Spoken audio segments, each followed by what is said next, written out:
The vase had been sitting on Roman's shelf for 3 days. He moved it twice. He adjusted the LED lighting once. Told 3 different people that it was a thrift store find without mentioning the $1.50.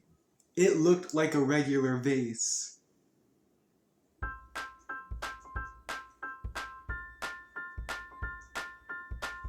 Roman carried the vase downstairs with a specific intention of showing his parents how good his eye for thrift store finds was. He set it on the coffee table.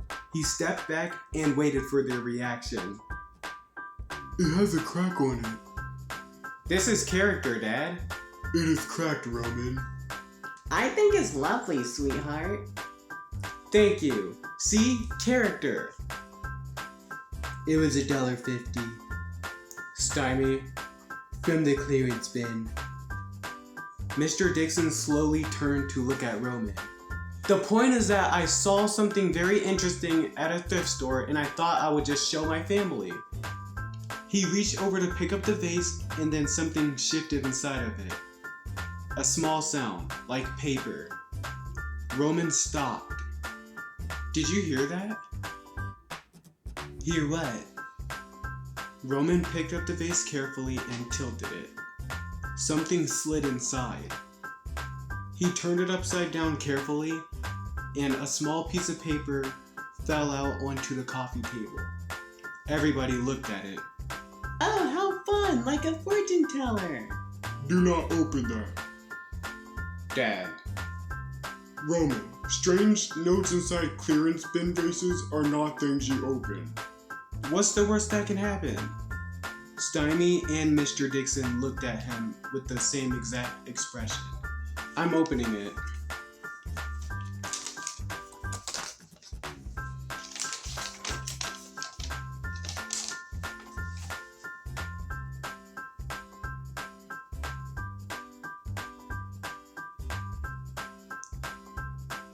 What does it say? Roman held the note out. Stymie took it and read it aloud. Congratulations. You've activated the Brickfield Chaos Vase. What happens next is not our responsibility. Good luck. Mr. Dixon stood up slowly. Put the vase down. I mean, it's probably just an idea of somebody's joke. A sound was heard from directly above Roman's head, like something very large materializing out of thin air. Everyone looked up. It was floating approximately 2 feet above Roman's head. A cartoon mallet. Enormous, bright red, completely defying every law of physics. Is that? The mallet fell. Bunk! Okay, that was real. Roman. I see it, Dad. There is a cartoon mallet on my living room floor. I see it. From a clearance bin vase. Dad, I didn't know. The craftsmanship is actually quite good. Very bold color choice. Everyone stared at her. What? Stymie picked up the mallet, examining it. This is not physically possible. And yet, the weight distribution alone. Stymie, cartoon mallet in our living room. There was another sound. This time, it was behind the couch. An anvil. Massive black with a perfectly flat top. Sitting on the floor behind Mrs. Dixon, like it had always been there. Oh my. Mr. Dixon turned around slowly, looking at the anvil, and then at Roman. Dad, I swear. Another sound. Above Stymie's head this time. Stymie looked up. A cartoon anvil hovered from above his head. He stepped to the left. The anvil followed. He stepped to the right. The anvil followed. It's tracking me. Stymie, this is incredible. Roman, it's about to fall on me. But look at it. It is literally following you. Crash. Stymie was no longer under it. He stepped aside at the last second with the exact same calm precision like someone who calculates things. The anvil hit the floor and left a very perfectly cartoon indent. Interesting. This is the best vase I have ever bought.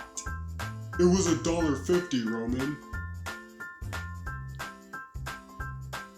Over the next 20 minutes, the living room of Dixon household became something that defied reasonable explanation. A cartoon spring launched from behind the television and bounced off the ceiling 3 times before resting on top of the bookshelf. A giant cartoon boxing glove with a spring shot out of the coat closet, hit Mr. Dixon's armchair, and retreated back inside. Mr. Dixon looked at his armchair, then at the closet, then at Roman. Roman backed away slowly. I had nothing to do with that one specifically. Roman Elijah Dixon. Dad, the closet did that. A cartoon banana peel materialized directly in front of Mr. Dixon's path to the kitchen. He looked at it, looked at Roman, stepped deliberately around it. I am getting a glass of water. When I come back, this stops. Dad, I don't think I control it. From the kitchen, a cartoon sound effect. A honk. Then Mr. Dixon's voice. There's a rubber chicken in my refrigerator. Just move it to the side. Roman collapsed onto the couch laughing. Stymie was standing in the center of the room with his phone out, documenting with the same energy of every scientist. The props appear near whoever is holding the vase. Roman had it when the mallet appeared. I had it when the anvil appeared. Put it down and nothing happens. Roman immediately picked the vase back up. A cartoon mallet reappeared above his head. Hello again. This is content, Stymie. Do you understand what this is? This is viral content. Nobody has ever... Bonk. Roman was on the floor again. Mrs. Dixon walked over, patted Roman on the head gently, and stepped over the mallet. And anyone like some cookies? I just made a fresh batch. She walked to the kitchen completely unbothered. Roman was lying on the floor, looking completely up at the ceiling. Mom, the vase is making cartoon weapons appear. Chocolate chip or oatmeal raisin? Chocolate chip, please. Same. Mr. Dixon came back from the kitchen with his glass of water. He sat back in his armchair, looked around the living room. Cartoon mallet on the floor, anvil indent on the carpet, spring on top of the bookshelf. Then he looked at Roman. Where exactly did you find this vase? Brookfield Finds, a thrift store on Maple and 5th. And you found it on a shelf. In the clearance bin, actually. The clearance bin. For $1.50. Someone put a chaos vase in a clearance bin for $1.50. Which means either someone did not know what it was, or someone probably purposely put it there and hoped someone else find it. You think someone left it there on purpose? I think the note said congratulations, like it was waiting for someone specific to find it. Waiting for me specifically? You tell me, out of everyone at Brookfield Finds that day, you were the one who picked it up. You were the one who carried it home. You were the one who found the note. There was silence. Even Mrs. Dixon came back from the kitchen and listening now. Cookies in hand, expression calm, but attentive. So what does this mean? Nobody answered.